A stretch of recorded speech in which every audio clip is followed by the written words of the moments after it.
Le Jurassique était un spectacle d'horreur d'efficacité. Nous avons des coprolites fossiles de caca qui prouvent que ces animaux mangeaient des os, de la peau et des roches juste pour survivre. Mais le drame n'est pas seulement dans la morsure, il est dans la respiration.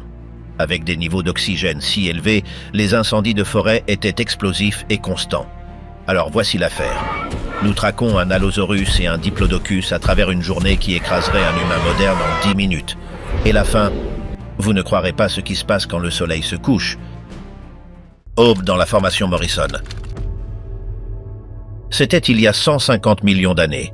L'emplacement est ce que nous appelons maintenant le Colorado, mais à l'époque, c'était une partie du massif supercontinent Pangée, qui commençait à peine à se fracturer. Mais voici la chose.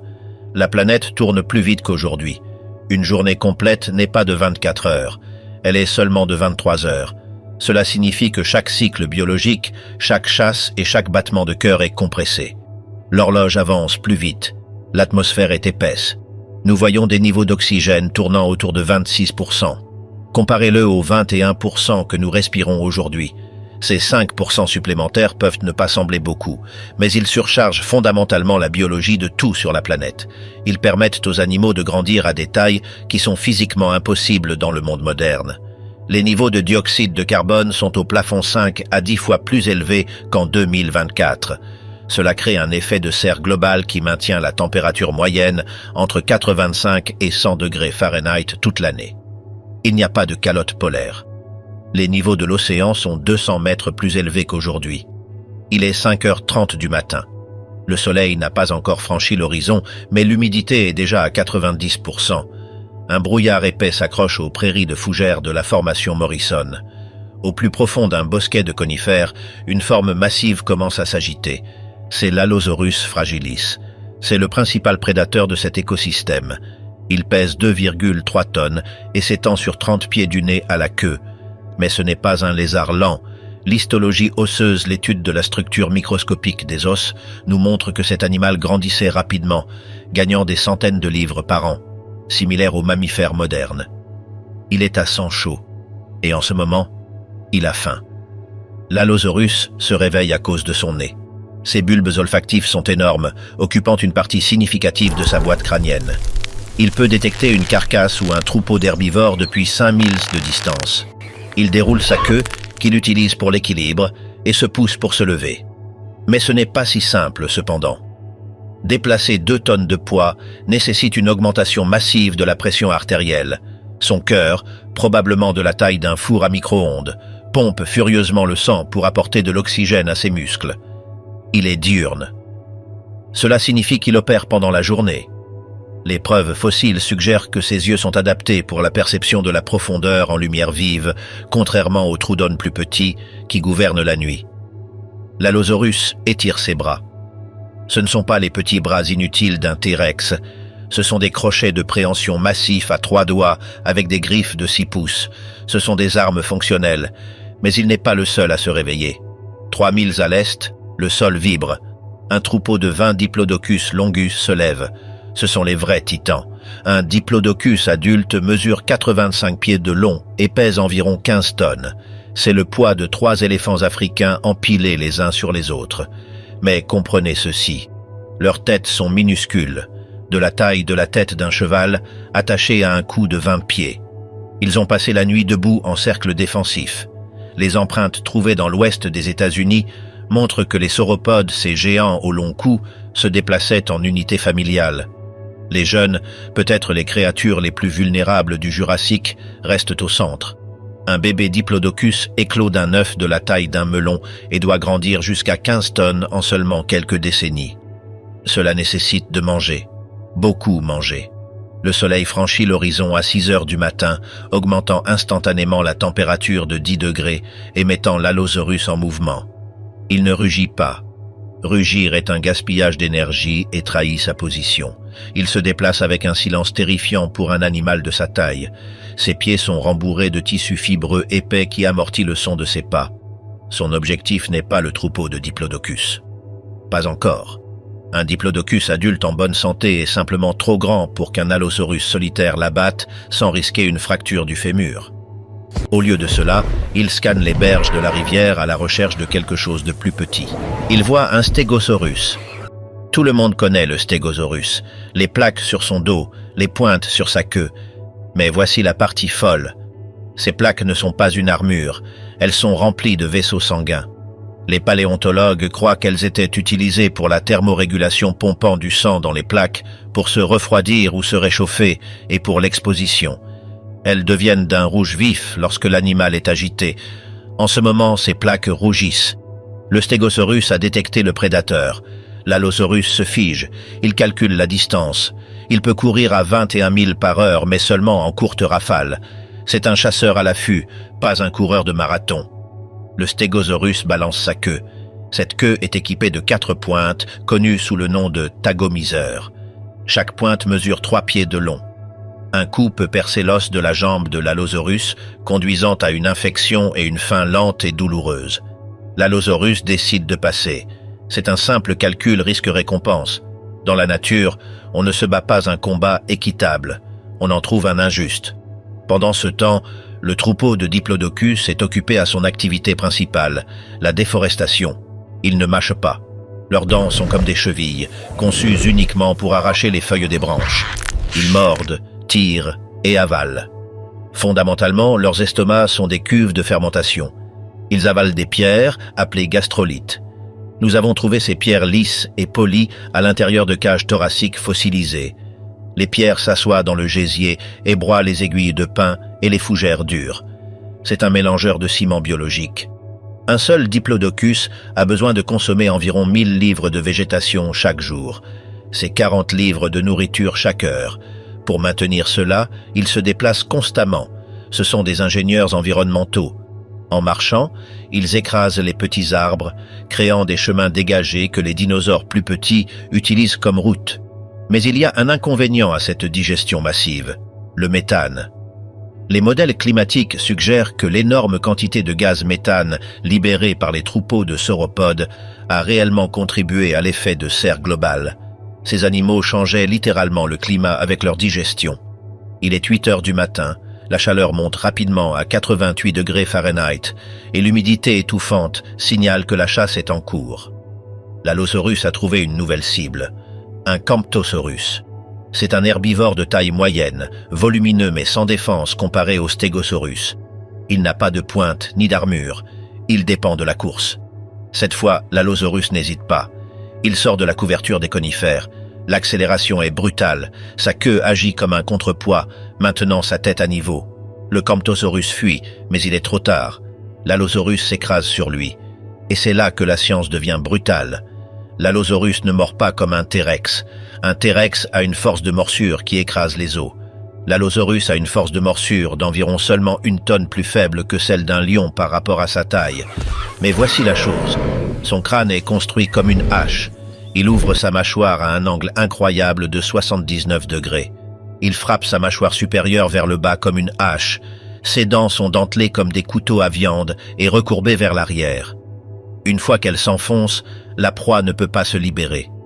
L'allosaurus utilise ses énormes muscles du cou pour exécuter une secousse latérale de la tête, déchirant le muscle et les artères. C'est chirurgical, c'est rapide. Le Camptosaurus tombe. L'allosaurus place un pied sur la carcasse et commence à se nourrir. Il a besoin de consommer environ 200 livres de viande pour satisfaire ses besoins métaboliques pour les prochains jours. Il arrache des morceaux et les avale entiers. Il ne mâche pas. Son acide gastrique est si puissant qu'il dissoudra les os qu'il avale accidentellement. Mais il doit manger vite, l'odeur du sang se répand. Au Jurassique, on ne mange jamais seul. Au-dessus de lui, des ombres tournent. Des ptérosaures, spécifiquement Harpactognathus. Ce ne sont pas des oiseaux. Ce sont des reptiles volants avec une envergure de 8 pieds. Ils attendent les restes. Et au sol, des prédateurs plus petits s'approchent.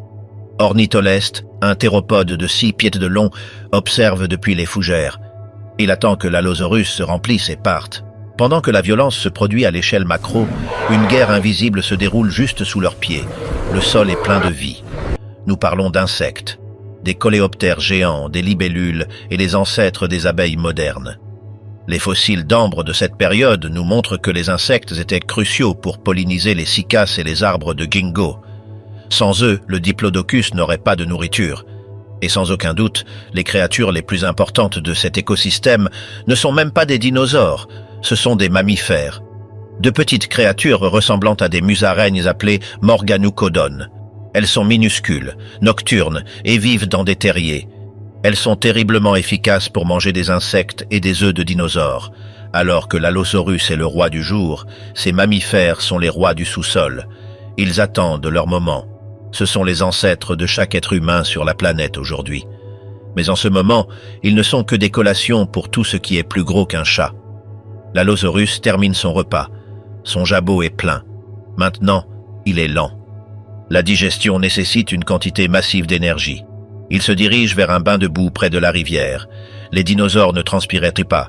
Ils n'avaient pas de glandes sudoripares. Pour se refroidir, ils haletaient comme des chiens ou utilisèrent de l'eau. L'Allosaurus entre dans la boue. L'évaporation extraira la chaleur de son corps. Le troupeau de Diplodocus se dirige également vers l'eau. Mais ils n'y vont pas pour se rafraîchir, ils y vont pour boire. Un animal de 15 tonnes a besoin d'environ 50 gallons d'eau par jour.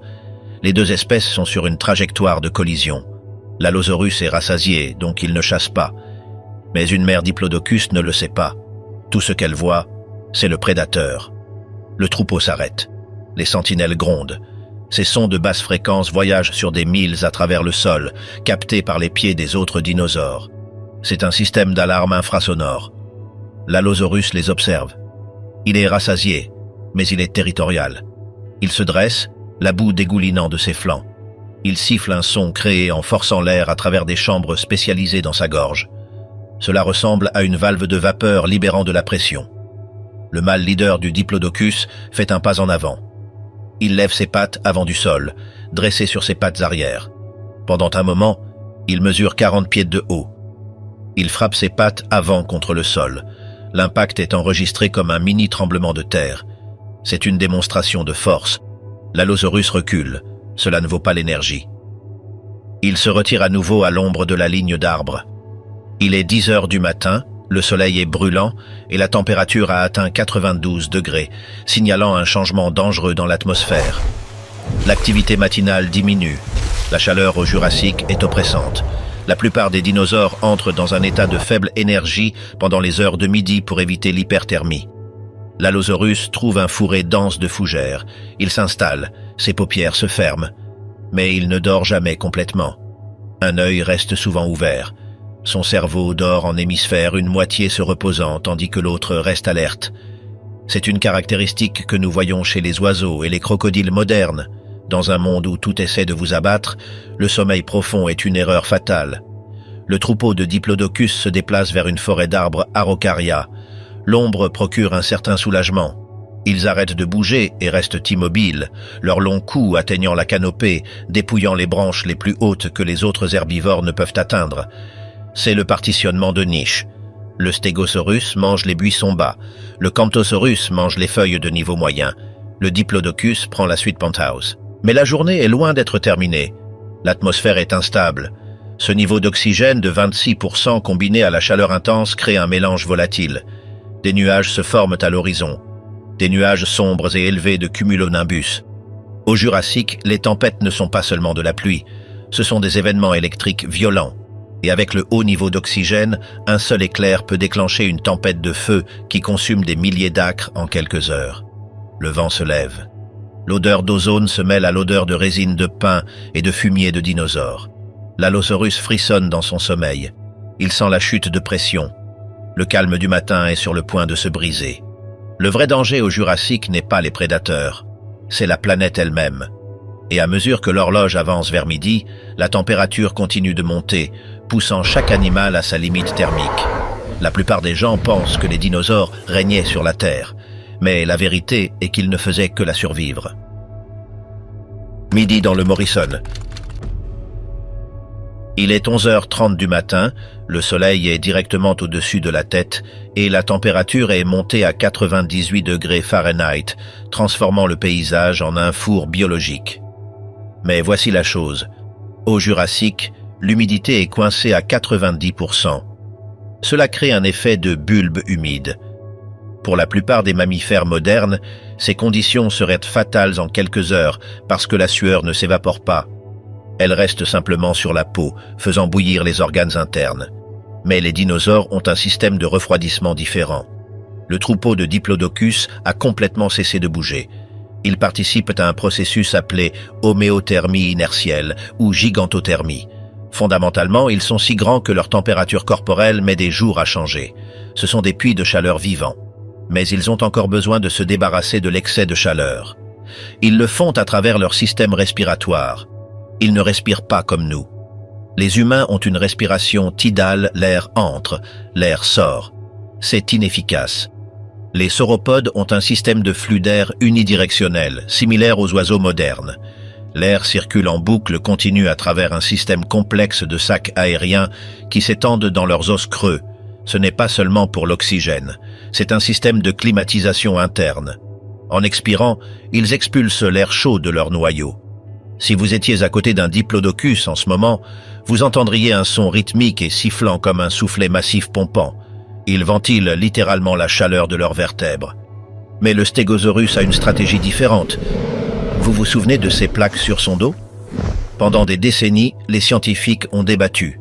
Défense? Exposition?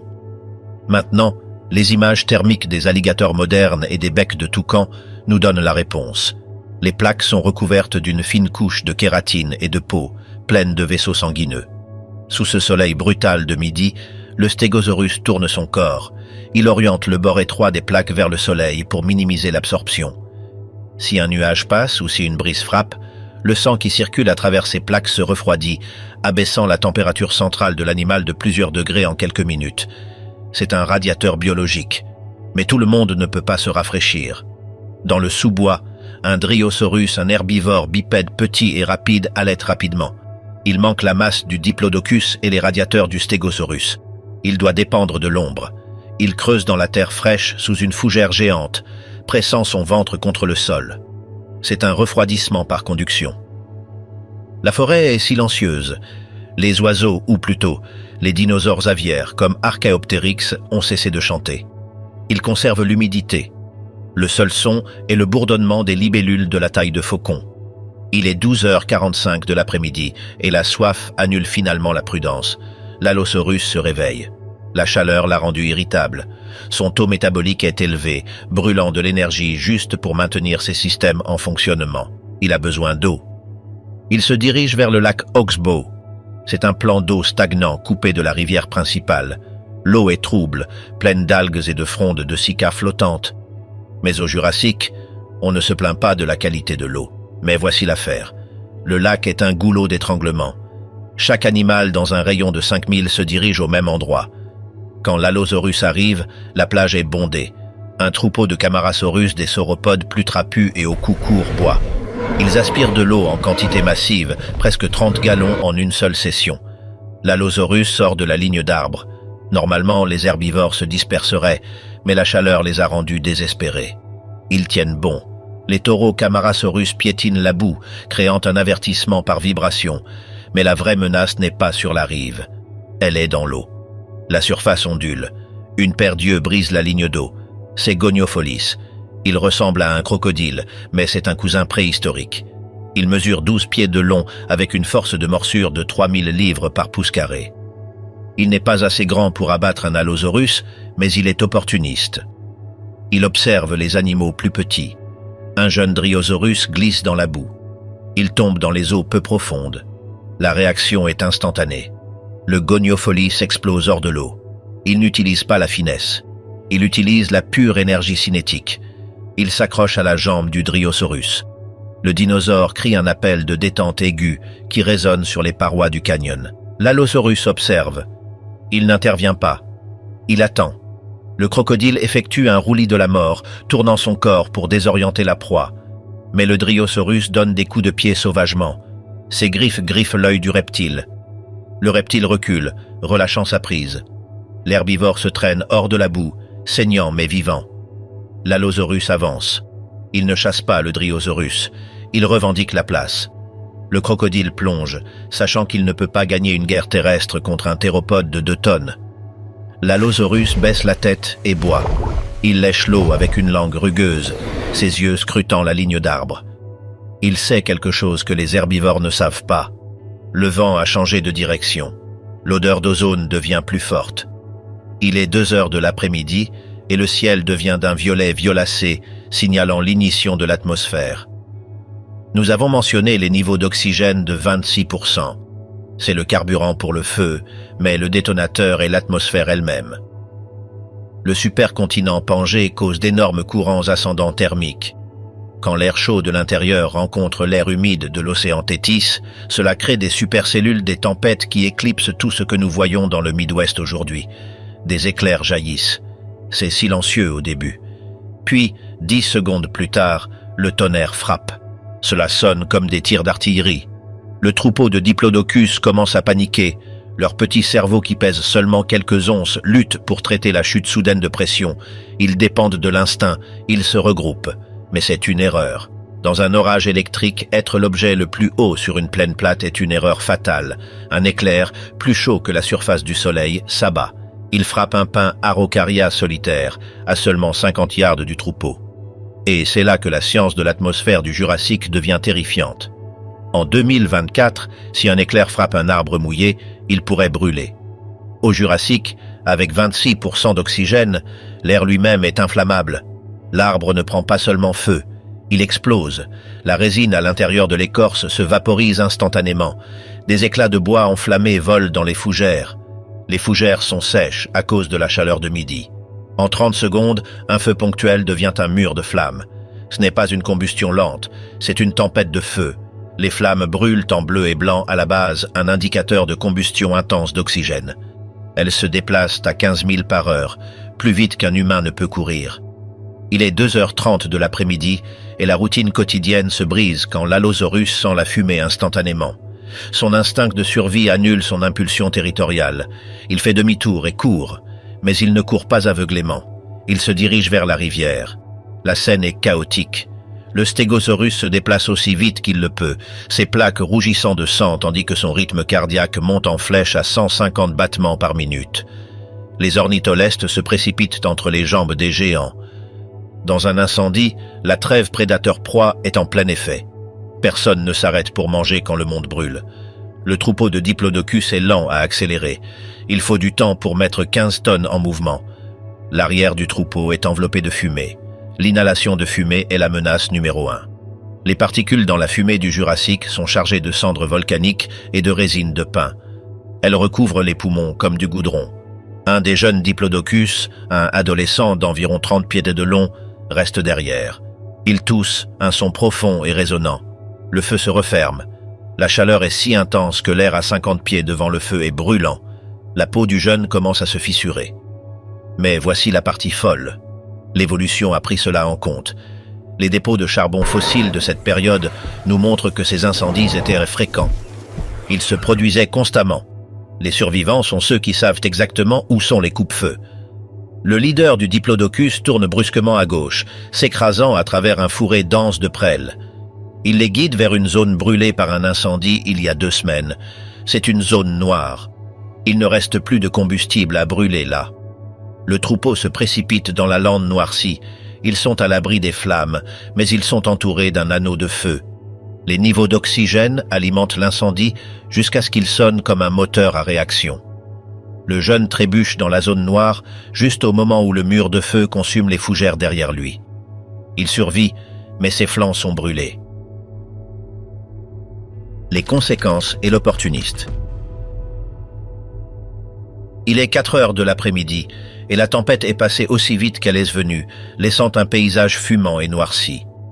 La température baisse à 75 degrés, l'humidité monte en flèche à 100%. Le silence revient. Mais maintenant, l'odeur est différente. Ça sent la cendre humide et la viande cuite. C'est la cloche du dîner. L'Allosaurus émerge de la rivière. Il est trempé, mais il est indemne. Il marche sur la terre brûlée. Ses pieds s'enfoncent dans la cendre chaude. Il ne cherche pas une chasse vivante, il cherche des cadavres. Charognard est beaucoup plus efficace énergétiquement que chasser. Il voit un tas de charbon qui ressemble à une bûche. Il le pousse avec son museau. C'est un Camptosaurus qui n'a pas atteint la rivière. Il a été piégé par les flammes. La viande est précuite, Mais il n'est pas le seul à le savoir. De la ligne d'arbres émerge une autre forme. Celle-ci est différente. C'est Ceratosaurus. Il est plus petit que l'Allosaurus, peut-être 20 pieds de long, mais il a une disposition désagréable. Il a une corne proéminente sur le nez et des dents supérieures massives qui ressemblent à des crocs de vampire. Il est construit pour trancher. Le Ceratosaurus veut le cadavre. Dans la plupart des documentaires, il rugirait et se battrait jusqu'à la fin. Mais la nature est une économiste. Se battre risque une blessure. Une blessure signifie la fin. L'Allosaurus se gonfle. Il se met de côté pour maximiser son profil. Il pompe de l'air dans ses poumons pour dilater sa cage thoracique. Il paraît 30% plus grand. Il émet un grondement de basse fréquence. Ce n'est pas un rugissement. C'est une vibration qui fait grincer les dents du Ceratosaurus. Le Ceratosaurus fait les calculs. L'Allosaurus le surpasse en poids d'1 tonne. Le prédateur plus petit siffle, claque ses mâchoires en l'air et recule. Il trouvera un repas plus petit. L'Allosaurus se jette sur le cadavre. Il mange rapidement, avalant des morceaux de 50 livres. Il sait que l'odeur attirera des menaces encore plus grandes, comme Torvosaurus, le champion poids lourd de la formation Morrison. Pendant que l'Allosaurus festoie, le troupeau de Diplodocus se regroupe pour vérifier les jeunes. Ils participent à un lien tactile. Ils frottent leurs longs coups l'un contre l'autre. Cela gratte les parasites des tiques de la taille de pièce et renforce les liens sociaux. Nous avons trouvé des empreintes fossilisées qui montrent les jeunes sauropodes marchant dans les empreintes des adultes. Ils marchaient littéralement dans l'ombre de leurs parents pour éviter le soleil et les prédateurs. Le troupeau est agité. L'incendie a détruit leur zone de pâturage. Ils doivent bouger. Un diplodocus ne peut pas rester au même endroit plus d'un jour. Il dépouille la terre nue. Ce sont des sauterelles nomades faites de chair. La matriarche, la femelle la plus âgée, tourne la tête vers le nord. Elle se souvient de la route. Elle sait où se trouve la prochaine forêt d'arbres de Ginkgo, probablement à 20 milles de distance. Elle beugle. Le troupeau s'aligne. Ils commencent la longue marche. Ils marchent à un rythme constant de 3000 par heure. Ils marcheront pendant la nuit si nécessaire. Il est 5h30 de l'après-midi. Le soleil commence à descendre et la lumière devient dorée, projetant de longues ombres à travers les champs de cendres. L'Allosaurus est rassasié. Il laisse les restes du Camptosaurus au charognard. Il retourne vers la forêt dense qui a survécu à l'incendie. Mais il doit faire attention. Le sol est glissant avec de la boue. Et il y a des dangers qui n'ont rien à voir avec d'autres dinosaures. Il passe sur une bûche tombée. Sous la bûche, il y a une colonie de coléoptères, mais il y a aussi un champignon. La paléopathologie, l'étude des maladies anciennes, nous dit que les dinosaures souffraient d'arthrite, de cancer et d'infections fongiques. Une simple égratignure sur le pied de l'Allosaurus par une branche brûlée pourrait devenir gangreneuse. Il marche prudemment. Il s'arrête pour se gratter le cou avec sa patte, comme un chien. Il a des acariens. Même le roi du Jurassique doit faire face aux parasites. Soudain, il se fige. Il entend un son qui ne devrait pas être là, une branche qui casse. Mais c'est lourd, ce n'est pas un herbivore. Émergeant de la brume se trouve Torvosaurus tanneri. C'est le problème d'être un prédateur apex. Il y a toujours quelqu'un qui essaie de prendre ta couronne. Le Torvosaurus est plus lourd, plus volumineux et a une force de morsure qui fait paraître l'Allosaurus faible. L'Allosaurus est plein de viande. Il est lent. Le Torvosaurus a faim. Ce n'est pas une démonstration territoriale. C'est un avis d'expulsion. L'Allosaurus siffle, mais continue de reculer. Il sait qu'il ne peut pas gagner ce combat dans son état actuel. Il cède le territoire. Il fait demi-tour et trotte loin, se dirigeant vers un terrain plus élevé. C'est humiliant, mais c'est la survie. Il est 6h30 du soir, et à mesure que le soleil touche l'horizon, la température baisse rapidement, ralentissant les reptiles sans réchauffement interne. L'heure dorée du Jurassique est visuellement impressionnante. La poussière volcanique dans la haute atmosphère disperse la lumière bleue, rendant le ciel d'un rouge sang et orange violent. L'Allosaurus trouve un rebord rocheux. Il fait face à l'est, à l'abri du vent. Ce sera sa forteresse pour la nuit. Il vérifie la zone. Il marque un arbre avec de l'urine. Les marqueurs chimiques disent aux autres mâles « Je suis ici, éloignez-vous ». Il s'installe. Mais il ne ferme pas encore les yeux. La transition du jour à la nuit est le moment le plus dangereux. Les chasseurs diurnes vont dormir et les chasseurs nocturnes se réveillent. Le changement de garde est désordonné. Un troupeau de Ceratosaurus se déplace dans la vallée en bas, hurlant comme des coyotes. Ils cherchent les blessés. Ils cherchent les traînards de l'incendie. L'Allosaurus les observe depuis son perchoir élevé. Il est en sécurité pour l'instant. Mais la nuit est longue. Et dans l'obscurité, la taille n'importe pas autant que les capteurs. La journée de 23 heures entre dans sa phase finale. L'obscurité au Jurassique n'est pas comme l'obscurité moderne. Il n'y a pas de pollution lumineuse. C'est une noirceur absolue. Et dans cette noirceur, des choses se déplacent qui font paraître l'Allosaurus comme un chiot. Alors que la dernière lumière s'estompe, les sons de la nuit commencent. Il est 7h15 du soir, et avec le soleil complètement disparu, la température a chuté en flèche d'environ 98 degrés brûlants à environ 65 degrés frais. Cette chute de 30 degrés se produit rapidement parce qu'il n'y a pas de béton ou d'asphalte pour retenir la chaleur.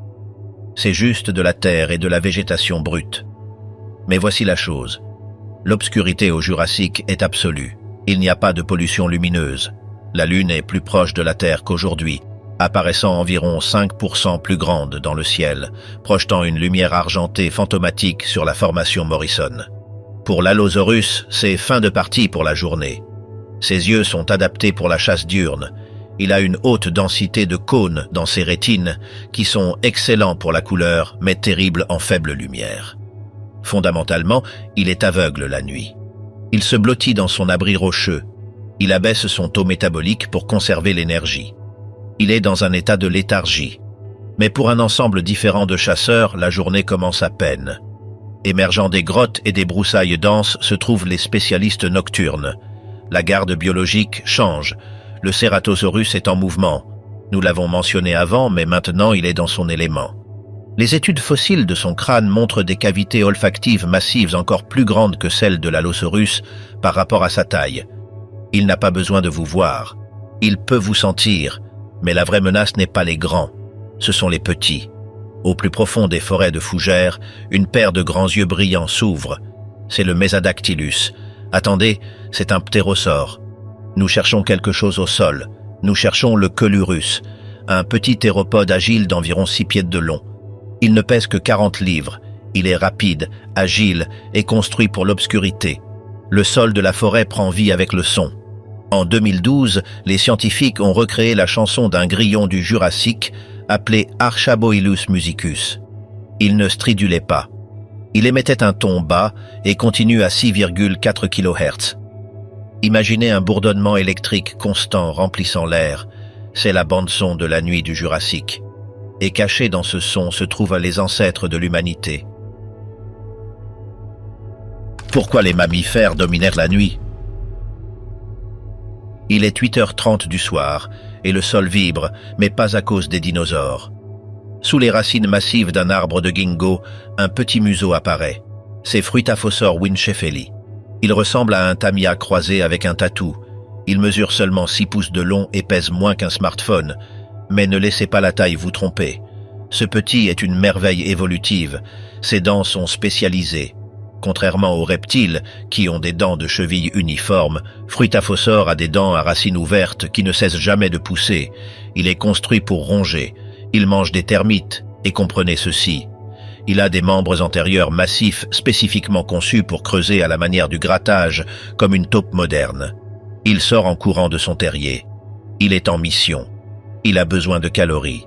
Les mammifères au Jurassique sont des moteurs à sang chaud qui fonctionnent à haut régime.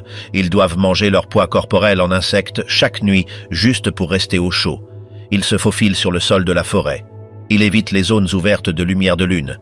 Il reste dans l'ombre. Mais il n'est pas seul. Un autre mammifère, Docodon, est à proximité.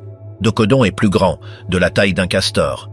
Il est omnivore. Ces mammifères vivent dans un monde de géants, mais ils ont un super pouvoir, l'audition.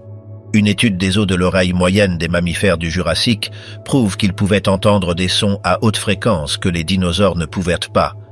Ils pouvaient entendre un coléoptère marchant sur une feuille depuis 10 pieds de distance. Ils pouvaient entendre la respiration d'un prédateur avant qu'il ne s'approche. Le Fruitaphosaur trouve une bûche pourrie. Il commence à creuser. Il frappe de l'or une colonie de termites. Il festoie. Mais soudain, il se fige. Ses oreilles se contractent. Il entend un son qui est trop silencieux pour être un diplodocus et trop lourd pour être un grillon. C'est le son d'une griffe qui se rétracte. Il est 9 heures du soir et le prédateur le plus intelligent de l'ère est arrivé. C'est le Troodon. Il est largement considéré comme le dinosaure le plus intelligent qui ait jamais existé. La plupart des dinosaures ont un cerveau de la taille d'une noix. Le Troodon a un cerveau de la taille d'un avocat. Son quotient d'encéphalisation. La relation entre la taille du cerveau et du corps est comparable à celui des oiseaux modernes. Il mesure environ 3 pieds de haut à la hanche. Il est couvert de plumes. Pas seulement du duvet moelleux, mais des plumes complexes pennées qui amortissent le son de son mouvement. C'est un combattant furtif. Mais son arme n'est pas seulement son cerveau. Ce sont ses yeux. Le Troodon a des yeux massifs et frontaux. Cela lui donne une vision binoculaire. Il peut juger parfaitement la distance dans l'obscurité. Il voit le fruitafossor. Le mammifère plonge dans un trou. Le Troodon ne creuse pas. Il attend. Il sait que le mammifère doit sortir pour respirer ou se déplacer vers un tunnel différent. Mais voici l'affaire. Le Troodon ne chasse pas seul. Un sifflement bas vient de la gauche. Un autre Troodon apparaît. Et un autre. Ce sont des chasseurs en meute. Ils communiquent avec des gazouillis complexes et des signaux de queue. Ils préparent un piège. Le fruitafossor sort par une sortie secondaire à 5 pieds de distance. Le deuxième Troodon mord. Il a manqué d'un pouce. Le mammifère est rapide. Il plonge dans un système de racines où les dinosaures ne peuvent pas le suivre. Les Troodons ne perdent pas d'énergie à se frustrer. Ils se regroupent. Ils ont des cibles plus grandes en tête. Ils se dirigent vers la clairière. Ils se déplacent comme des ombres liquides. Il est 11 heures du soir. La lune est haute et le troupeau de Diplodocus a formé une forteresse vivante. Comment dort un animal de 15 tonnes? Ils ne peuvent pas s'allonger facilement. S'ils s'allongent sur le côté trop longtemps, le poids de leur propre corps peut écraser leurs organes internes ou les étouffer. Alors ils dorment debout. Leurs jambes ont un mécanisme de verrouillage au niveau des genoux, similaire aux chevaux modernes. Ils peuvent verrouiller leurs articulations et détendre leurs muscles sans tomber. Ils forment un cercle serré. Les jeunes sont au milieu, littéralement sous les ventres des adultes. C'est une forteresse de chair et d'os, mais ils ne dorment pas profondément.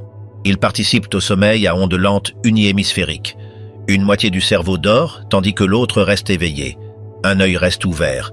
La meute de Troodon arrive au périmètre du troupeau. Ils cherchent un traînard, mais la formation est serrée. Un Troodon imprudent s'approche trop près. Une sentinelle du Diplodocus sent le mouvement. Il ne rugit pas, il balance sa queue. La queue d'un Diplodocus est un fouet biomécanique. La pointe peut briser la barrière du son. Crac! Le son résonne comme un coup de feu à travers la vallée. La pointe de la queue manque le Troodon, mais l'explosion sonique renverse le prédateur. L'onde de choc fait éclater les vaisseaux sanguins dans l'oreille du dinosaure. La meute se disperse. Le message est clair. La forteresse est fermée. Le troupeau bouge nerveusement. Ils grondent. Le sol bourdonne de leur anxiété. Ils ne se reposeront pas beaucoup cette nuit. Il est minuit 30, et pendant que la guerre terrestre fait rage, la guerre aérienne est silencieuse. Nous avons tendance à penser aux ptérosaures comme des planeurs géants comme le ptéranodon. Mais au Jurassique, il y avait des volants petits et spécialisés. Rencontrez Anurognathus. Cette chose est du carburant de cauchemar, mais elle est minuscule. Elle a une envergure de seulement 20 pouces. Elle a un visage plat et semblable à une grenouille et de grands yeux noirs. Elle ressemble à une chauve-souris, mais c'est un reptile. Elle est couverte de pycnofibres, des filaments semblables à des cheveux qui la gardent au chaud. Elle chasse des papillons de nuit. Les papillons de nuit du Jurassique sont de la taille d'assiettes. L'Anurognathus vole avec une précision acrobatique. Utilise-t-il l'écholocation? Non. Les paléontologues n'ont pas trouvé de preuves d'écholocation. Il utilise la pure vision nocturne. Il plonge en piqué. Il attrape un papillon de nuit en l'air. Ses dents sont acérées comme des aiguilles, conçues pour percer les carapaces d'insectes. Mais l'Anurognathus a une autre source de nourriture. Il atterrit silencieusement sur le dos du Diplodocus endormi. L'herbivore géant ne le sent même pas. Le ptérosaure rampe le long de la colonne vertébrale. Il n'attaque pas le dinosaure. Il mange les tiques et les parasites cachés dans les plis de la peau. C'est une relation symbiotique. Le ptérosaure obtient un repas. Le Diplodocus obtient un service de nettoyage. Mais cette paix ne dure pas. Un ululement semblable à celui d'un hibou traverse l'air, mais les oiseaux n'ont pas encore évolué pour être les volants nocturnes dominants. C'est Archaeopteryx, perché sur une conifère. Il observe l'Anurognathus. La concurrence est féroce. Mort silencieuse. Il est 2 heures du matin et l'élément le plus dangereux dans la vallée n'est pas un prédateur, mais l'air lui-même. Nous avons mentionné les hauts niveaux de CO2. Le dioxyde de carbone est plus lourd que l'oxygène. La nuit, quand le vent se calme, le CO2 se dépose dans les zones basses, les vallées et les lits de rivières asséchés. Il forme un lac invisible de gaz asphyxiant. Un groupe de petits Otnielia s'est couché dans un ravin pour se cacher du vent. Cela semblait un endroit sûr. Mais à mesure que la nuit avance, les niveaux de CO2 dans le ravin augmentent. Les animaux ne se réveillent pas en toussant. Ils tombent simplement dans un sommeil plus profond. C'est l'hypoxie. Un par un, leur respiration ralentit. Leur cœur s'arrête. C'est une dévastation silencieuse. Au matin, le ravin sera un cimetière, et les charognards auront un festin, à condition qu'ils ne restent pas trop longtemps dans le ravin eux-mêmes. C'est la raison pour laquelle l'Allosaurus dort sur le rebord rocheux. C'est la raison pour laquelle le Diplodocus dort dans la plaine ouverte. Ils savent instinctivement que le terrain bas est létal. La nature au Jurassique ne vous élimine pas seulement avec des dents, elle vous élimine avec de la chimie. Il est 3h30 du matin et la température atteint son point le plus bas, 60 degrés. Pour les mammifères comme Fruitaphosaure, c'est leur heure dorée. Ils sont encore actifs, leurs fourneaux internes brûlant brillamment. Ils volent des œufs maintenant. Fruitaphosaure trouve un nid de Stégosaurus. La mère est endormie, son métabolisme ralenti par le froid. Elle est lente. Si elle se réveillait, cela lui prendrait des secondes pour réagir. C'est tout le temps dont le mammifère a besoin. Il creuse dans le monticule. Il trouve un œuf. Il le casse. Il boit le jaune. Il détruit un dinosaure de 3 tonnes avant qu'il ne naisse. C'est la guerre silencieuse qui mènera éventuellement à l'extinction des dinosaures. Pas l'astéroïde, mais l'usure. Les mammifères mangeant l'avenir. L'Allosaurus bouge sur son rocher. Il a froid. Il tremble. Les dinosaures tremblaient. C'est un réflexe musculaire pour générer de la chaleur. Il attend le soleil. Il a besoin des rayons UV pour commencer sa journée. La forêt est calme maintenant. Même les grillons ont ralenti. L'énergie de l'écosystème est épuisée. Le cycle de 23 heures est presque terminé. Mais la dernière heure est toujours la plus sombre. Au loin, un grondement commence. Pas un dinosaure. Le sol tremble. Il est 4 heures du matin et le réveil géologique sonne avec une violence qui secoue le continent. Nous parlons souvent des dinosaures comme s'ils étaient des acteurs sur une scène. Mais la scène elle-même s'effondrait, littéralement. C'est l'ère où le supercontinent Pangée se déchire en 2 morceaux massifs, l'Eurasia au nord et Gondwana au sud. Ce n'est pas un processus lent, c'est violent. Très loin sous les pieds de l'Allosaurus endormi, les plaques tectoniques se déplacent. Un tremblement de terre de magnitude 6,0 frappe la région. Le sol ondule comme de l'eau. C'est la liquéfaction. Le sol sableux de la formation Morrison devient des sables mouvants pendant 30 secondes. Dans la vallée, un troupeau de Camptosaurus panique. Ils essaient de courir, mais le sol a perdu sa cohésion. L'un d'eux s'enfonce jusqu'aux genoux. La vibration est assourdissante, un rugissement de basse fréquence qui sonne comme un train de marchandises passant dans une bibliothèque. Les arbres se cassent. Une conifère de 100 pieds de haut s'effondre, écrasant un nid d'Otnielia. L'Allosaurus sur la crête se réveille instantanément. Il s'accroupit bas. Son centre de gravité est parfait pour cela. Sa queue agit comme un stabilisateur dynamique. Il résiste au tremblement de terre. Mais voici la chose. Le tremblement de terre n'est que l'apéritif. L'événement principal est ce qui sort du sol. Des fissures s'ouvrent. Des fumerolles de vapeur sifflent, libérant du dioxyde de soufre. L'odeur est indistinguable des œufs pourris. Cette violence géologique est une réalité quotidienne. Les dinosaures ont évolué pour la gérer. Leurs os sont flexibles. Leurs systèmes respiratoires sont robustes. Mais pour les faibles, les blessés ou les malchanceux, la géologie est le prédateur apex. Il est 4h30 du matin et le chaos du tremblement de terre a créé une rare opportunité pour les déshérités. Entre Repenomamus robustus. Oubliez les petits mammifères ressemblant à des musaraignes dont nous avons parlé avant. Repenomamus est différent. Il est de la taille d'un blaireau ou d'un grand diable de Tasmanie. Il pèse environ 30 livres. Il est construit comme un char, avec des pattes courtes et un crâne massif. Et nous savons exactement ce qu'il mangeait. En 2005, des paléontologues en Chine ont trouvé un fossile de Repenomamus avec les restes d'un Psittacosaurus juvénile dans son estomac. Il ne l'a pas charogné. Les os s'étaient désarticulés, ce qui signifie que le mammifère a déchiré le dinosaure alors qu'il était frais. En ce moment, dans l'obscurité préaube de l'Ouest américain, une scène similaire se déroule. Un cousin de Repenomamus rôde à la limite de la zone du tremblement de terre. Il trouve le Camptosaurus qui est resté coincé dans la boue de liquéfaction. Le dinosaure est épuisé. Il essaie de libérer ses jambes. Il gémit de détresse. Le mammifère ne se soucie pas de la différence de taille. Il attaque. Il s'accroche au flanc du dinosaure. Ses dents ne sont pas délicates. Ce sont des molaires broyeuses. Il déchire la peau dure. Le Camptosaurus donne des coups de pied, mais il est coincé dans la terre. Cela change le scénario. On nous enseigne que les dinosaures régnaient et que les mammifères se cachaient. Mais la vérité est que c'était une guerre.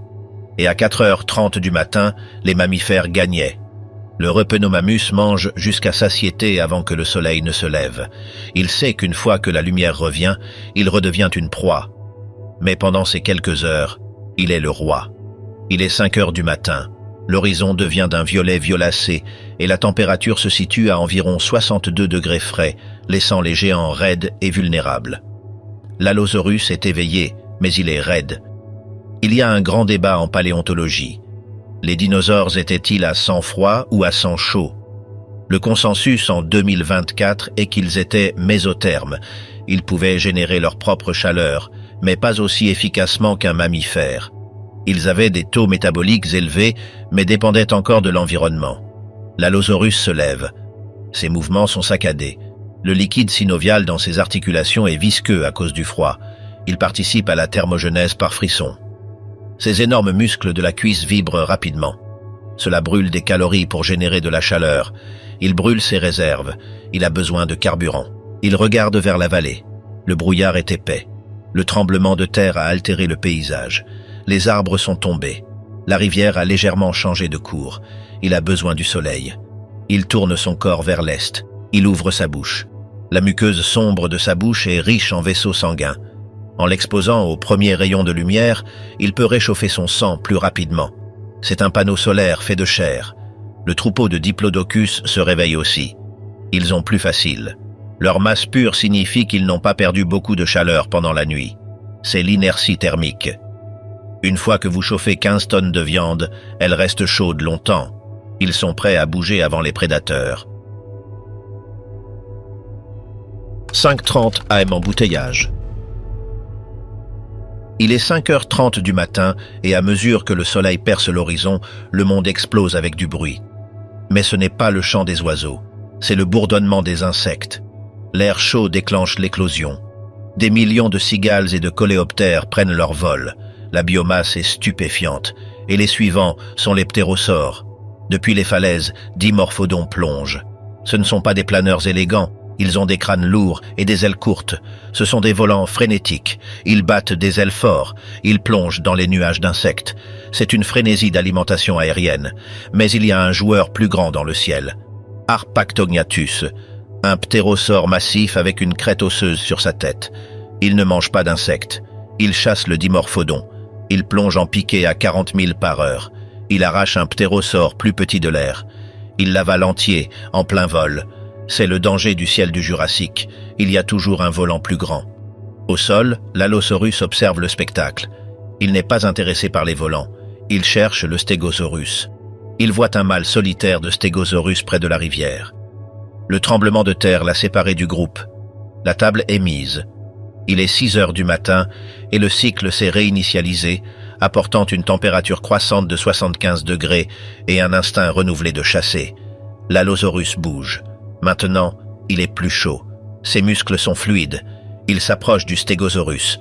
L'herbivore est occupé à manger des fougères. Il ne voit pas le prédateur avant qu'il ne soit à 50 yards de distance. Le Stegosaurus tourne. Il garde sa queue pointée vers la menace. Il pompe du sang dans ses plaques. Elles deviennent d'un rouge vif. C'est un signal de « ne touche pas ». L'Allosaurus connaît ce jeu. Il tourne en rond. Il cherche un angle. Il feinte à gauche. Le Stegosaurus balance sa queue. Swish. Les pointes manquent de quelques pouces. L'Allosaurus bondit. Mais il ne mord pas le cou. Il mord la base de la queue. Il s'accroche au muscle caudofémoral, le moteur qui entraîne le balancement de la queue. Le Stegosaurus rugit. Il essaie de s'éloigner. Mais l'Allosaurus utilise son poids. Il ancre ses pieds et tire vers l'arrière. Il déchire. Il arrache un morceau de muscle. La queue devient molle. L'arme est désactivée. Maintenant, le Stegosaurus est sans défense. L'Allosaurus se dirige vers la gorge. Il donne la morsure de hache. Il frappe sa mâchoire supérieure vers le bas. Les dents dentelées coupent la jugulaire. L'animal massif s'effondre. L'Allosaurus place un pied sur la carcasse. Il regarde autour. Il cherche Torvosaurus. Il cherche d'autres meutes. La côte est dégagée. Il commence à manger. Il a survécu à un autre cycle de 24 heures. Il est 6h30 du matin, le soleil est aveuglant et l'humidité remonte à nouveau à 90%, signalant le début de la routine éternelle. Le troupeau de Diplodocus est déjà à 3000 de distance, dépouillant une nouvelle forêt. Les mammifères sont de retour dans leur terrier, dormant leur festin. Les insectes bourdonnent. L'Allosaurus est nourri. Il dormira pendant les 4 prochaines heures. Ce cycle chasser, manger, dormir, survivre se répétera pendant encore 80 millions d'années. Nous pensons souvent aux dinosaures comme des échecs parce qu'ils se sont éteints. Mais voici la réalité. Ils ont dominé la planète pendant 165 millions d'années. Les humains ont été civilisés pendant peut-être 6000 ans. Nous sommes un clignement d'œil. Ils étaient la dynastie. Ils ont survécu à la rupture des continents. Ils ont survécu aux hivers volcaniques. Ils ont survécu aux événements d'hyper-effet de serre. L'Allosaurus ne sait pas que dans un futur lointain, une roche de 6000 de large frappera la péninsule du Yucatan. Il ne sait pas que son règne a une date d'expiration. Tout ce qu'il sait, c'est qu'aujourd'hui, il est le roi. La journée de 23 heures est terminée. Une nouvelle commence. Et au Jurassique, la seule règle est simple. Continue de bouger ou deviens un fossile. Avec l'océan couvrant presque 70% de la planète, la dynamique change complètement, faisant de l'eau l'endroit le plus dangereux où être. Nous avons passé les 20 dernières heures à traquer l'Allosaurus et le Diplodocus sur Terre. Mais voici la chose. Si vous étiez un voyageur dans le temps visitant le Jurassique, la Terre est en fait l'endroit le plus sûr où être. Les prédateurs terrestres étaient limités par la gravité et la thermodynamique, mais les prédateurs marins n'avaient pas de telles limites. L'eau supporte leur poids, leur permettant de grandir à des tailles qui font paraître le T-Rex comme un chat domestique. Changeons notre ligne de temps. Il est 8 heures du matin dans ce qui est maintenant l'Europe. À l'époque, l'Europe était un archipel dispersé d'îles tropicales, similaire aux Bahamas modernes mais avec plus de dents. C'est le royaume de la formation Oxford Clay et du calcaire de Solnhofen. L'eau est chaude en moyenne 80 degrés Fahrenheit. Il n'y a pas de calotte polaire pour refroidir les courants. Tout l'océan est un bain tiède de nutriments. Mais sous la surface turquoise, un conflit se déroule qui fait paraître la formation Morrison paisible. Nous traquons une créature qui domine ce cycle de 24 heures en mer, l'Ophthalmosaurus. C'est un ichthyosaure. Il ressemble à un dauphin, mais il est à 100% reptile. Il mesure 20 pieds de long et est aérodynamique comme une torpille. Mais la caractéristique la plus terrifiante n'est pas ses dents, ce sont ses yeux. L'Ophthalmosaurus a les plus grands yeux par rapport à la taille corporelle de tous les animaux de l'histoire. Chaque œil est de la taille d'un ballon de football. Ils sont protégés par un anneau d'os, appelé anneau scléral, pour empêcher le globe oculaire de s'effondrer sous la pression. Pourquoi avez-vous besoin d'yeux si grands? Parce que cet animal ne chasse pas à la lumière du soleil. Il plonge, il va là où la lumière ne peut pas atteindre. 900 AM, la physique de la plongée profonde. Le soleil du matin frappe les vagues de l'océan du Jurassique, mais pour la créature qui brise la surface, il ne s'agit pas de profiter de la vue. Il s'agit d'alimenter une machine biologique. L'Ophthalmosaurus se prépare pour un exploit d'endurance qui défie la biologie humaine. Il prend une respiration. Il n'a pas de branchies, il a des poumons. Il inhale un volume massif d'air, oxygénant son sang en quelques secondes. Puis, il incline ses nageoires vers le bas. Il descend rapidement. Ce n'est pas une descente en douceur, c'est une descente propulsée. En 2015, les chercheurs ont analysé la densité osseuse des ichthyosaures. Ils ont trouvé quelque chose de fascinant. Contrairement aux baleines modernes, qui ont des cages thoraciques compressibles qui leur permettent d'effondrer leurs poumons pour éviter les dommages en profondeur, les ichthyosaures avaient des cages thoraciques rigides, comme des tambours. Ils luttaient contre la flottabilité avec la pure puissance musculaire. L'Ophthalmosaurus tombe au-delà de la zone crépusculaire. 500 pieds, 1000 pieds, 1500 pieds. Ici, La pression est 50 fois plus élevée qu'à la surface. C'est plus de 700 livres par pouce carré, pressant chaque pouce de peau. Un plongeur humain serait écrasé instantanément, ses poumons implosant. L'Ophthalmosaurus est à l'aise. Son corps est un chef-d'œuvre d'ingénierie de compression. Mais la vraie merveille est la vision. Cet animal a le plus grand rapport œil-corps de tous les vertébrés de l'histoire. Ses yeux sont de la taille d'assiette, 9 pouces de large. Ils sont maintenus en forme par un anneau d'os appelé anneau scléral. Sans cet anneau osseux, l'immense pression de l'eau déformerait le globe oculaire, aveuglant l'animal. Avec lui, l'œil reste une sphère parfaite, capturant les photons les plus ténus de lumière dans l'obscurité écrasante. Ses yeux massifs capturent les flashs bioluminescents ténus de sa proie, Belemnoteuthis. Ce sont des céphalopodes ressemblant à des calmars anciens, distincts des calmars modernes. Ils n'ont pas seulement des ventouses, ils ont des crochets. Leurs tentacules sont alignés avec des paires de crochets acérés et chitineux, conçus pour s'accrocher à la proie. Ils sont rapides, se propulsant par jets à travers la pénombre. Mais l'Ophthalmosaurus est plus rapide. Le reptile accélère à 25 000 par heure dans une obscurité presque totale. Il claque sa longue mâchoire en forme de bec. Il ne mâche pas. Il crée une zone d'aspiration et avale le calmar entier. Nous le savons avec certitude parce que les paléontologues ont trouvé des fossiles d'Ophthalmosaurus avec des milliers de petits crochets de tentacules de calmar fossilisés à l'intérieur de leur cage thoracique. Ces crochets sont durs et indigestes. Ils s'accumulèrent dans l'estomac, recouvrant la paroi intestinale comme du gravier. Mais la chasse a une limite de temps stricte, l'oxygène. Le coût métabolique de chasser dans l'eau froide et à haute pression est astronomique. Après 20 minutes, les niveaux de dioxyde de carbone dans son sang montent en flèche. L'acide lactique s'accumule dans les muscles. Il doit remonter à la surface. Il monte en flèche vers la lumière. Mais en montant, il entre dans la phase la plus dangereuse de la plongée. Monter trop vite cause la maladie de décompression, le syndrome de décompression. Des bulles d'azote se forment dans le sang, bloquant les capillaires et détruisant le tissu osseux. Les preuves fossiles nous montrent que les ichthyosaures du Jurassique souffraient d'une condition appelée nécrose avasculaire. Leurs os sont criblés et cicatrisés par une maladie de décompression répétitive. Ils endommageaient littéralement leur propre squelette pour revenir à l'air à temps. Et il y a un problème plus grand. La transition de l'obscurité profonde à la surface brillante est où attendent les prédateurs apex. Ils utilisent une technique appelée silhouettage. Ils nagent sous la proie, regardant vers le haut. La proie apparaît comme une forme sombre contre le soleil brillant de la surface. Le prédateur reste invisible dans la pénombre d'en bas. L'Ophthalmosaurus court vers l'oxygène, mais il pourrait courir vers un piège. Pendant que les profondeurs ont leur propre danger, la surface est où attendent les vrais géants, prêts à attaquer sans avertissement. Il est 9h30 du matin. La surface de l'eau est trompeusement calme, mais en dessous, flottant dans la colonne d'eau moyenne, se trouve le Pliosaurus macromerus. Oubliez les longs coups du monstre du Loch Ness ou des plésiosaures que vous voyez dans les dessins animés. Ceux-là étaient des mangeurs de poissons conçus pour l'agilité. Les pliosaures étaient construits pour la destruction par force brute.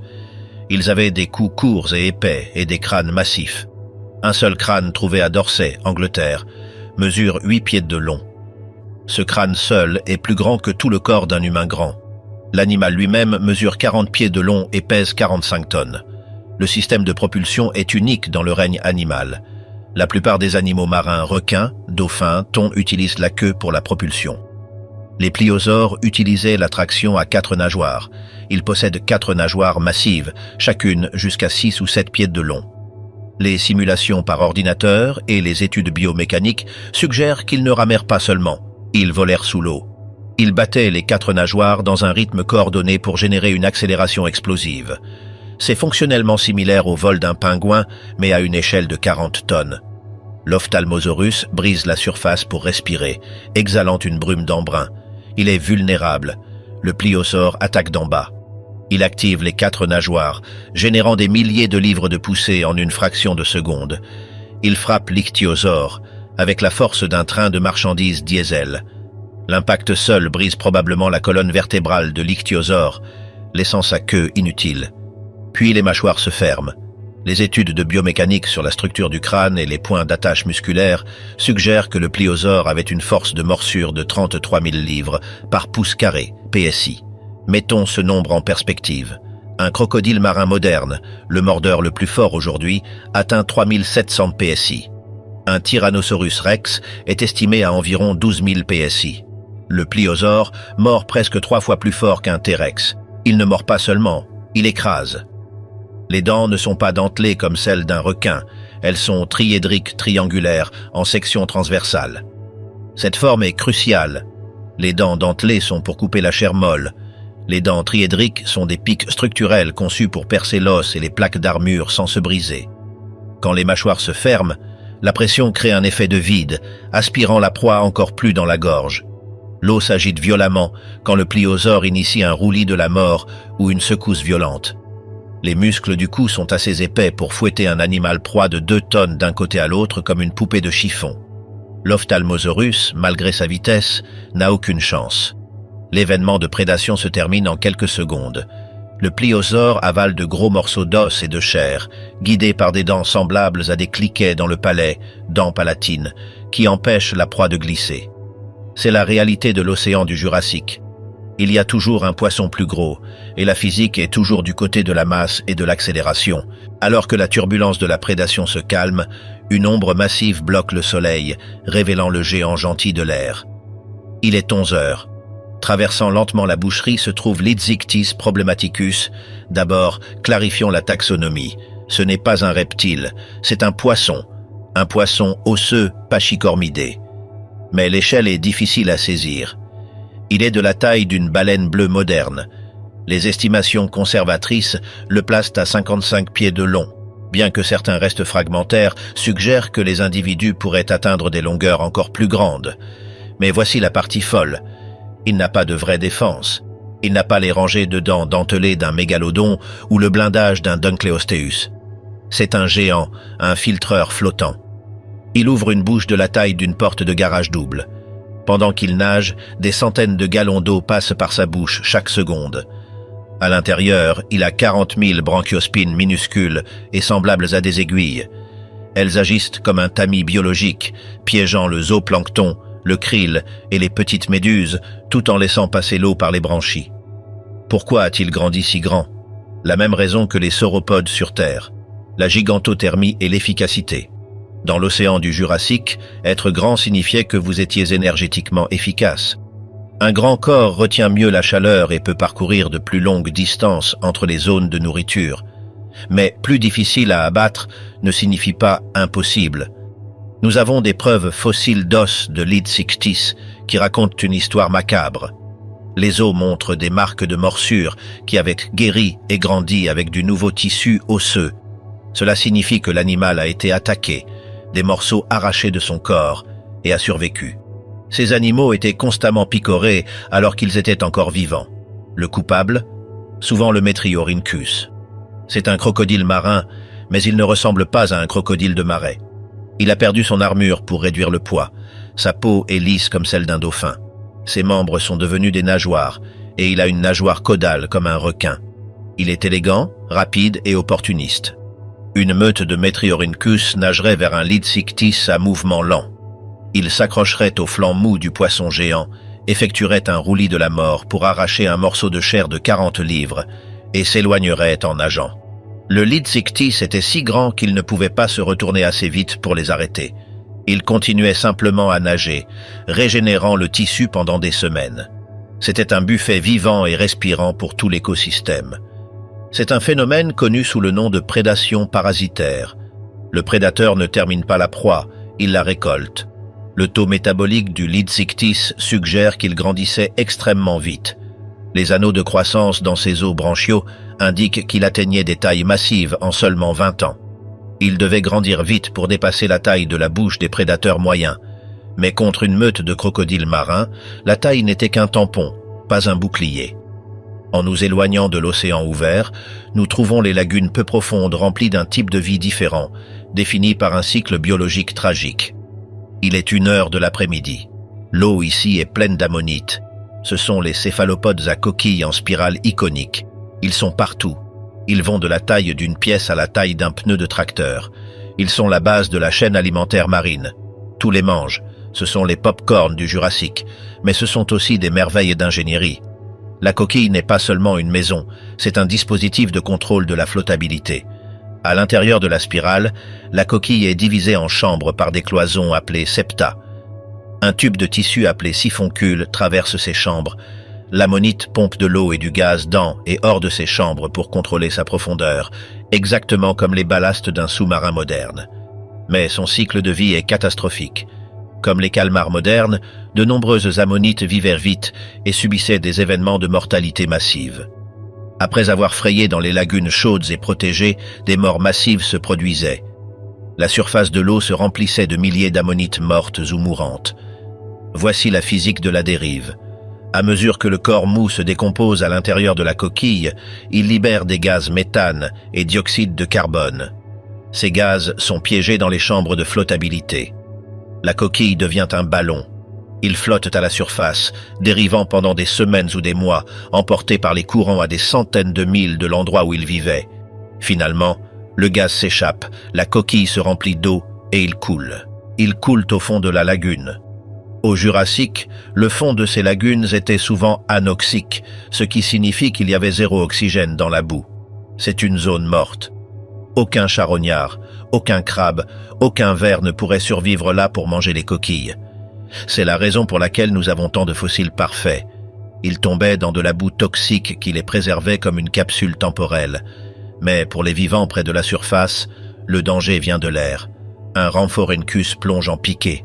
C'est un ptérosaure, un reptile volant avec une envergure de 3 à 4 pieds et une longue queue rigide qui se termine par une girouette en forme de diamant pour la stabilité. Il effleure la surface de l'eau. Ses dents sont terrifiantes. Elles ne sont pas conçues pour mâcher, elles pointent vers l'avant et s'imbriquent comme une fermeture éclair ou un piège à ours. C'est une adaptation spécifique pour l'alimentation par écrémage. Le ptérosaure n'a pas besoin de plonger, il a juste besoin d'attraper. Il arrache une ammonite de la surface, mais l'ammonite a un mécanisme de défense finale, de l'encre. Comme les pieuvres modernes, elle possède un sac d'encre. Elle éjecte un nuage de pigments sombres, mélanine et mucus dans l'eau. Cela fonctionne bien contre les poissons, créant un écran de fumée visuel et confondant les capteurs chimiques, odorat, du prédateur. Cependant, cela ne fonctionne pas contre un prédateur qui attaque depuis les airs. Le Rhamphorhynchus dépend de la vue depuis le haut.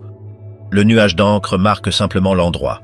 Le ptérosaure saisit la créature à coquille, la soulève dans les airs et l'emporte vers un rocher côtier pour la briser. La lagune est une usine à vie, mais c'est aussi un abattoir où la limite entre l'eau et l'air est la ligne la plus dangereuse à traverser. Ces 4 heures peignent un panorama d'un écosystème entraîné par une physique à haute énergie. Pression, force de morsure, taux métabolique et flottabilité. L'océan du Jurassique n'était pas un film de monstres chaotiques, c'était une machine complexe et mathématiquement impitoyable où chaque organisme était engagé dans une course aux armements d'ingénierie. Vitesse contre blindage, taille contre agilité, furtivité contre sonar. Et en regardant les archives fossiles, le taux de renouvellement était brutal. La survie n'était pas la règle, c'était l'exception. Pourquoi l'eau du Jurassique est devenue violette? Mais à mesure que la chaleur du jour atteint son pic, nous devons parler de la chimie terrifiante de ces eaux, qui pourraient étouffer des écosystèmes entiers, parce qu'il était maintenant 3 heures de l'après-midi et l'océan se transforme en cimetière. Nous devons parler de la chimie de l'océan du Jurassique, parce que ce n'est pas le paradis bleu que vous voyez dans les brochures de voyage. À cause des températures globales extrêmement élevées, l'océan était stratifié. La couche supérieure était chaude, agitée par le vent et riche en oxygène, pleine de plésiosaures et d'ammonites. Mais la couche inférieure était une histoire complètement différente. Elle était froide, stagnante et complètement appauvrie en oxygène. C'est ce que les géologues appellent un événement anoxique océanique, et c'est un scénario cauchemardesque pour la vie marine. Tous les quelques milliers d'années, l'activité volcanique faisait monter en flèche les niveaux de dioxyde de carbone, réchauffant encore plus la planète et arrêtant la circulation thermohaline qui mélange normalement l'eau de l'océan. Le tapis roulant global s'arrêtait. L'oxygène disparaissait des profondeurs. Quand cela se produisait, le fond de l'océan devenait une soupe toxique de sulfure d'hydrogène. L'eau aurait physiquement changé de couleur, devenant d'un violet violacé à cause de la prolifération de bactéries amoureuses du soufre qui prospèrent en l'absence d'oxygène. Ce n'était pas juste de l'eau, c'était du poison. Tout animal qui plongeait trop profondément pendant ces événements ne se noyait pas seulement. Il était asphyxié chimiquement. Le sulfure d'hydrogène entrait dans sa circulation sanguine, se liait à son hémoglobine et arrêtait la respiration cellulaire en quelques secondes. Nous voyons la preuve de ces événements de mort massive dans les archives géologiques sous forme d'épaisses bandes de schiste noir. Ces couches sont d'un noir de jet et riches en matière organique parce qu'il n'y avait pas de charognards là-bas pour manger les corps morts qui tombaient d'en haut. Rien ne pouvait survivre à la toxicité. C'était une tombe parfaitement préservée. Le sol de l'océan Téthys était tapissé des cadavres intacts d'ichthyosaures, de calmars et de poissons, se transformant lentement en boue. Et voici l'ironie qui vous connecte directement à ce moment. Si vous conduisez une voiture aujourd'hui, il est probable que vous brûliez les restes raffinés d'algues et de plancton du Jurassique qui sont morts pendant ces événements anoxiques spécifiques. L'essence dans votre réservoir est littéralement les fantômes de l'océan du Jurassique. Vous alimentez votre trajet avec le résidu chimique d'un événement d'asphyxie globale qui s'est produit il y a 150 millions d'années. Revenant à la surface, nous trouvons une torsion évolutive étrange dans l'archipel européen où la taille jouait un rôle très différent et les règles du continent ne s'appliquèrent pas. Il est 5 heures de l'après-midi. Ici, l'évolution a joué un tour étrange. Rencontrez Europasaurus. C'est un sauropode, un cousin au long cou du massif Brachiosaurus qui marchait dans les plaines américaines. Mais au lieu de mesurer 40 pieds de haut et de faire trembler le sol à chaque pas, l'Europasaurus est de la taille d'une vache. C'est le phénomène biologique connu sous le nom de nanisme insulaire ou règle de Foster. Parce qu'il vivait sur de petites îles dans ce qui est maintenant la Basse-Saxe, Allemagne, avec des ressources alimentaires limitées et un espace limité, il ne pouvait pas se permettre d'être des géants. L'évolution est une comptable, et elle équilibre les livres impitoyablement. Un animal de 40 tonnes mourrait de faim sur ces îles en une semaine. Alors, sur des milliers de générations, la sélection naturelle les a rétrécis. Un Europasaurus adulte complètement développé mesurait seulement 20 pieds de long et pesait environ 1 tonne. Il broute des buissons bas, remplissant la niche écologique d'un cerf plutôt que d'un titan. Ils n'ont pas à s'inquiéter de l'énorme Allosaurus d'Amérique parce que l'océan agit comme barrière, mais ils ont leurs propres problèmes, et le plus grand est l'eau elle-même. La montée du niveau de la mer était le monstre silencieux du Jurassique. La période était un temps de transgression, ce qui signifie que le niveau global de la mer montait, avalant les masses terrestres année après année. Chaque année, les îles devenaient plus petites. La compétition pour la nourriture devenait plus féroce. Le stress sur le troupeau augmentait. Nous avons trouvé des lits d'os d'Europasaurus dans une carrière près de Goslar, Allemagne, où des troupeaux entiers se sont noyés ensemble. Les preuves médico-légales suggèrent qu'ils essayaient de traverser d'une île qui rétrécissait à une autre, traversant à gué des plaines de marée qui étaient plus profondes que prévu. Ils ont été pris par la marée montante ou simplement épuisés par la nage, leur corps plus petit incapable de lutter contre les courants.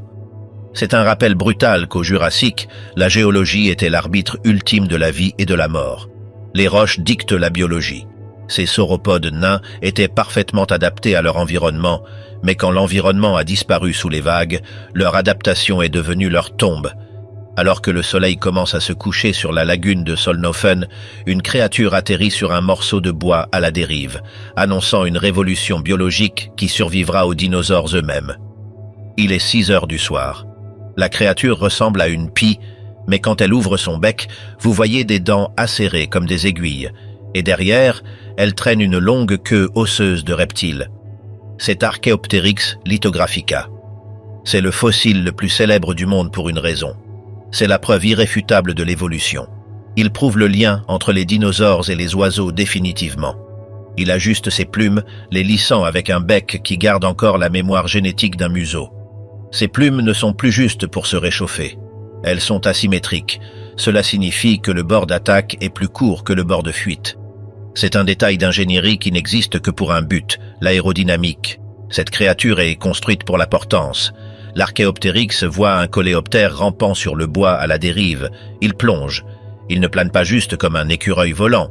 Il bat des ailes. C'est un vol maladroit et frénétique, propulsé par des muscles de la poitrine qui ne sont pas encore complètement développés, mais c'est du vol. C'est le futur.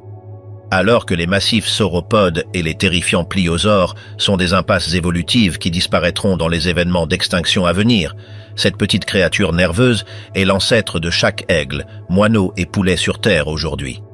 Les dinosaures ne se sont pas vraiment éteints. Ils ont juste grandi des ailes et ont appris à chanter. La lagune où ils chassent est hypersaline, trop salée pour la plupart de la vie, ce qui signifie qu'il n'y a pas de charognard pour le manger s'il tombe. Cette chimie spécifique est la raison pour laquelle nous avons des fossiles si parfaits d'Archaeopteryx aujourd'hui, préservant même l'impression de ces délicates plumes dans le calcaire à grains fins. C'est un instantané d'une espèce de transition prise en train de devenir autre chose. C'est un rappel que le Jurassique ne concernait pas seulement la taille, il concernait l'innovation. Alors que les géants régnaient sur la Terre, les petits opportunistes à sang chaud perfectionnaient la technologie du vol qui leur permettrait d'hériter de la planète quand l'astéroïde frapperait finalement.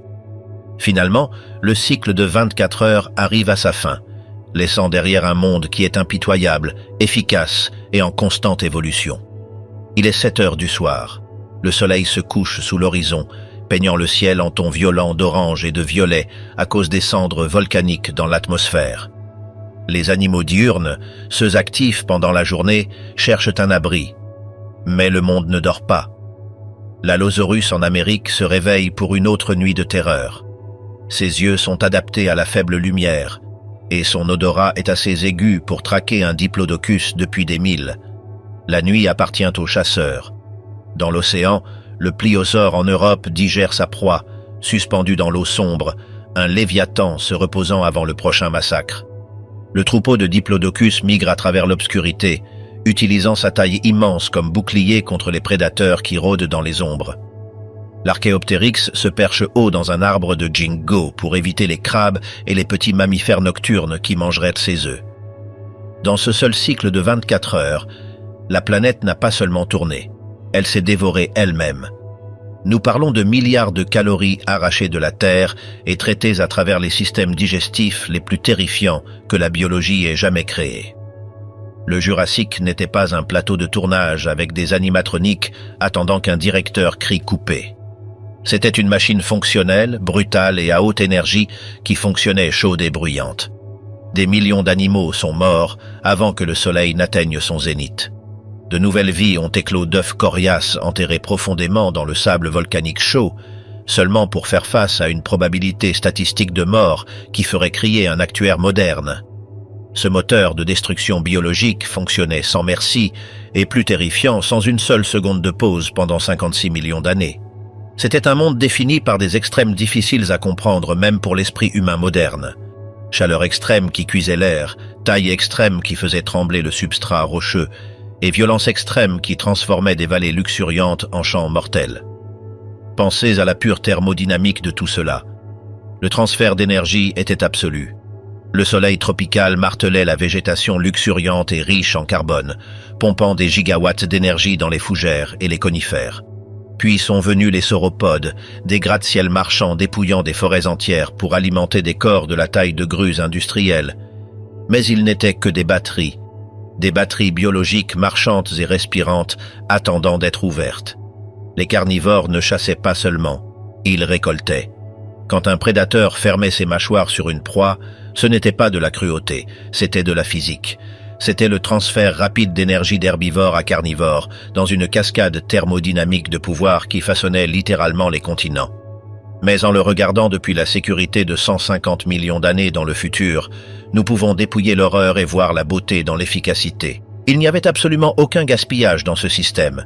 Chaque dent dentelée, chaque ostéoderme blindé et chaque queue à pointe a évolué pour un but létal spécifique.